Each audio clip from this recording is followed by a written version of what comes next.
You mentioned Emmanuel Bush, who had the sort of the fun moment in the big man catching competition. Also seemed like he got a lot of praise for his play, which could be particularly important with Tyreek Tucker in the transfer portal. What are we looking at? Interior defensive line seems like Bush and maybe some other guys, but losing Tucker is certainly one that caught me a little bit off guard and a tough loss because he's pretty good, especially given his age.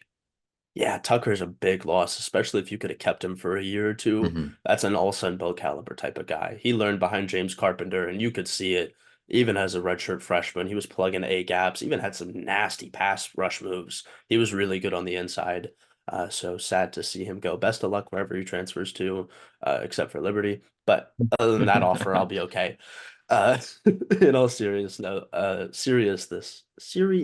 though, Emmanuel Bush had a really nice day. It was fun watching him plug the interior line.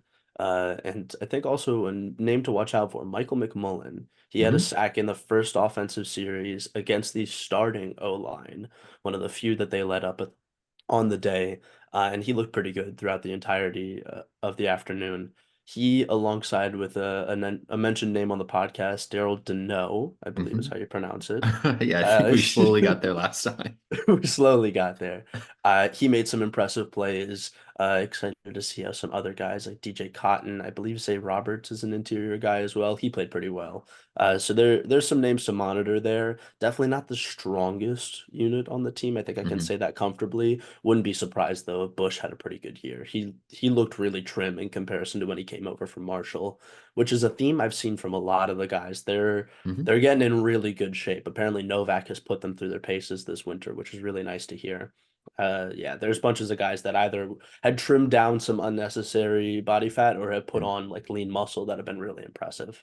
That's awesome. Yeah, you love to hear that. The strength coach coming from Michigan State was an impressive snag that I did not expect in the off season, but that was a really good one. I think for me too, the other thing that's kind of stood out reading some of your spring game stuff is the amount of like redshirt freshmen and true freshmen getting mentioned, which is kind of, I guess, happens in spring games. But it does feel like now that Jamie's moved to the Sun Belt, the level of high school recruiting, I know we talk so much about the portal because it's so active. The high school recruiting feels like it's just head and shoulders above kind of what it's ever been at JMU. Does that sound right to you in terms of the level of talent where you've got guys who are freshmen and redshirt freshmen who might actually play some meaningful snaps this year? I definitely think that can be said. Caveat, I am a younger JMU fan. If you go back to classes pre 2015 or so, I'm not going to have a singular clue what you're talking about in terms of recruiting. So take it with a grain of salt. But in the current years of what I've watched, I believe that this is probably one of the better, if not best, classes that the JMU program has brought in, which is incredibly impressive considering half of them got poached to Indiana or Yeah, decommitted. So yeah. again, this was on a very limited timeline. Some really impressive standouts from the underclassmen actually came in the secondary. We Hmm. know about the outsides with Pons and Logan, but the safety spot had a couple of guys really flash. A name to watch out for, Evan Spivey, had a pass breakup, a couple of nice tackles, and was really solid in coverage the whole day. He's listed at 6 foot, about 180, 185, somewhere in there, so has some solid size. I would not be surprised to see his name appear on a depth chart come the fall. He played really well, and Chesney actually shouted him out and said something stood out to him, even just on the sideline, which is really good news.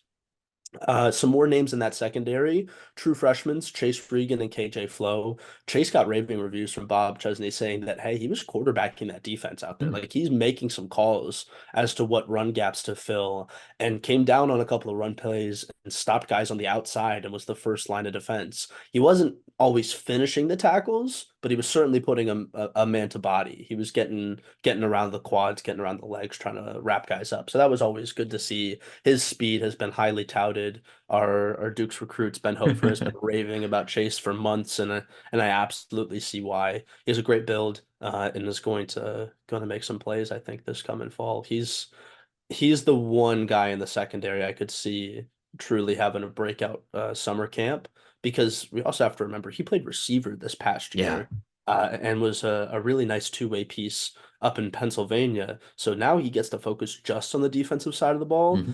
having seen what it's like to be a receiver and how you can run these routes and how you can, kind of gauge how to get open. So he's seen that both ways, and I think that'll be a massive help to him come this fall. KJ Flowe as well made some nice tackles. He's a really highly touted guy out of Charlotte, I believe.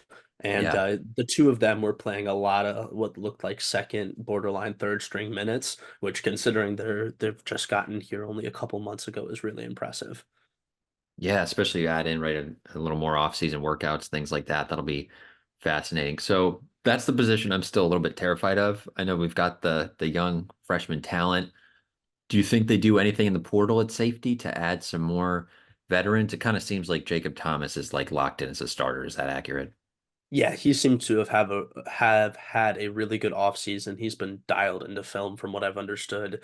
And Coach D Mike, the safeties coach Mhm. and recruiting coordinator, who is a absolutely crazy, awesome human, has so much energy. He must be on like 2 grams of caffeine a day. I have no idea how he keeps it up. But yeah, him and Jacob have seemed to have gotten a really good connection, and he seems to be penciled in for a starter in the fall, which makes sense. He started next to Francis Yeah. Meehan a lot of last season. Uh, but I would not be surprised to see Chesney delve into the portal for a safety. I'm also gonna be a little cautious in saying that because I don't know how many guys are gonna leave. We know that there's been a couple on the D line, couple at running back, which I think D line they will attack someone in the Yeah. portal. I wouldn't be surprised if they go for some older wide receivers in the portal. Hmm. And then I think safety and possibly some corner depth is where like that's like the second or third kind of priority for me in terms of portal gets. So I'm optimistic that he will go out and get someone. I don't know if they play right away or if it's a bit of like a development piece Yeah. because they seem to be very excited about what they have in the secondary, like especially on the corners, which makes sense. Pons and Right. Logan have really kind of cemented their names in the houses of JMU around the country for pretty good play, honestly. I mean, towards the back end of the year, the secondary really stepped up. Losing Meehan, losing Reminique, losing Cheese Surratt, losing Chuck Wineke, who Jack doesn't know. A lot of guys it's tough to recover from, I think, 5 seniors leaving the room. That's just Yeah. a lack of leadership. At the end of the day, someone's going to have to step up. So we'll see. I definitely could see the portal getting targeted for a safety. Yeah, that'll be interesting. And then they've got Spence, I guess, coming Okay. from Holy Cross, who wasn't there for the spring game, but he'll be there in the summer. Has a lot of experience playing corner. I think he could play safety too. It sounds like they're really good. Like I know it's it's April, but like it sounds like they're really good. Is it fair to have like Sun Belt championship expectations in year one of Chesney, do you think? I think the offense absolutely holds that bill. Yeah. They could easily be, if not the best, one of the best offenses in the group of five. Hmm. They're they look explosive. I have the utmost faith in Kennedy after listening to what some of the players have said about him, what some of the quarterbacks have raved about him. And I think the wide receiver group is just so hungry for snaps and for minutes that this summer they're going to get so much better. When there's so much like up in the air and open for grabs in terms of your playing time, guys just exponentially want to work harder because they think, oh, this is my opportunity. This is my chance. Hmm. And when you have that with a bunch of young and talented guys that JMU recruited over the past couple of years, I mean, I didn't even mention Ymir Knight Yeah. in that, and he played significant snaps at slot this past year. That's another name in the depth chart that could be vying for playing time. So overall, I think the offense is absolutely going to hold up to the bill of Sun Belt Championship caliber. The defense, and in specific, the defensive line, I think the Hmm. linebackers are going to be great. Dobbs Hendrick, Ray Scott, Torres Jones, and Gannon Weathersby have all sounded like they've had a really good spring. That makes tons of sense. I believe Torres is still recovering from what looked like an arm or elbow Yeah. issue and injury. So again, hopefully he comes back. He was technically in the portal and then was listed on the spring roster. There's still a little bit of ambiguity there. He seems like he's going to play though. So whenever everybody gets healthy in that room, I think the linebackers are fine. Corners are fine if no one gets hurt. There's not a Right. lot of depth. And then safeties, you have Thomas, who again, we'll like to see what his play looks like, but it sounds like he's had a really good offseason. Hmm. And then there's a question mark at the other safety spot and at a couple of the D line spots. Eric O'Neill came up and talked to us Yeah. in post game, one of the touted transfers from LIU. that was a defensive end and a defensive player of the year in his conference last year at the FCS level. And he spoke about Sam Daniels' impact and how much better that they have gotten, but how much better they need to get.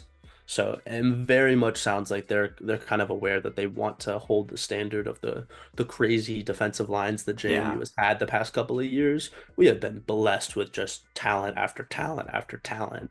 I mean, you think about it, even to the first year in the Sun Belt, you lose a couple of guys on the defensive line, and you're still the best D line Right. in almost all of football. Like you're averaging, I don't know, like under 50 yards of rushing a game at one point. It was ridiculous. So it's going to be, I think, a little bit of a step back from that group just because the standard has been set so high. But D line and safety are my two question marks on defense that go, maybe. They definitely have the upside and the possibility to be a Sun Belt champion. This offseason is going to prove a lot, and also the spring transfer portal is going to give us a big insight Yeah. into how likely that is going to be.